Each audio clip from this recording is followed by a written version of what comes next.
שלום, אני ליה מטלי, ואני מזמין אתכם להצטרף אליי למסע על שורשי המשפחה שלי. נולדתי ב-16 בספטמבר 2012, י' בתשרי, התש"ג בעיר חיפה. השם שלי, ליאם, נבחר בהשראת השחקן ליאם ניסן. הכינוי שלי הוא מייקל, על שם הדמות מייקל קורליאונה מהסרט הסנדק. אני אוהב לצייר, לקרוא ספרים, לשחק כדורגל בחצר ובפארק, ולשחק פורטנייט בחדר שלי.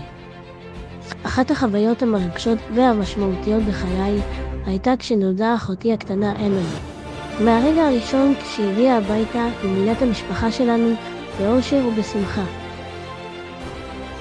אחד החלומות שלי הוא לנסוע למשחק כדורגל של ברצלונה. אני חולם לשבת באצטדיון, לשמוע את רעש הקהל ולראות את השחקנים העובדים עליי משחקים בלעד. השם אטלי עובר מדור לדור ונמשך בגאווה במשפחתנו לאורך השנים. מסמל את הקשר לשורשים ואת הערכים שאנחנו מוקירים. המשפחה שלי היא הגרעין המרכזי בחיי.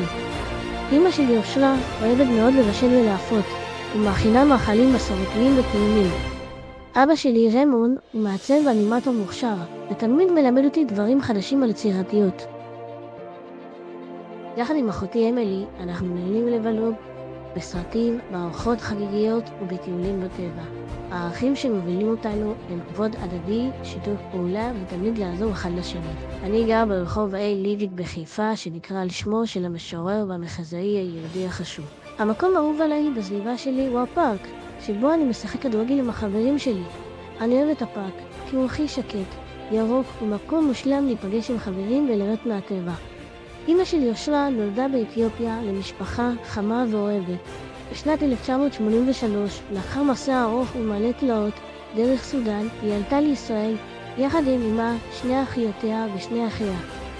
בהתחלה התמקמו במרכז הקליטה בעתלית, ושם התחילו את חייהם החדשים. תודה שהייתם חלק מהמסע שלי. המשפחה והקהילה שלי הם חלק בלתי נפרד ממי שאני, ואני גאה לשתף אתכם בסיפור שלי.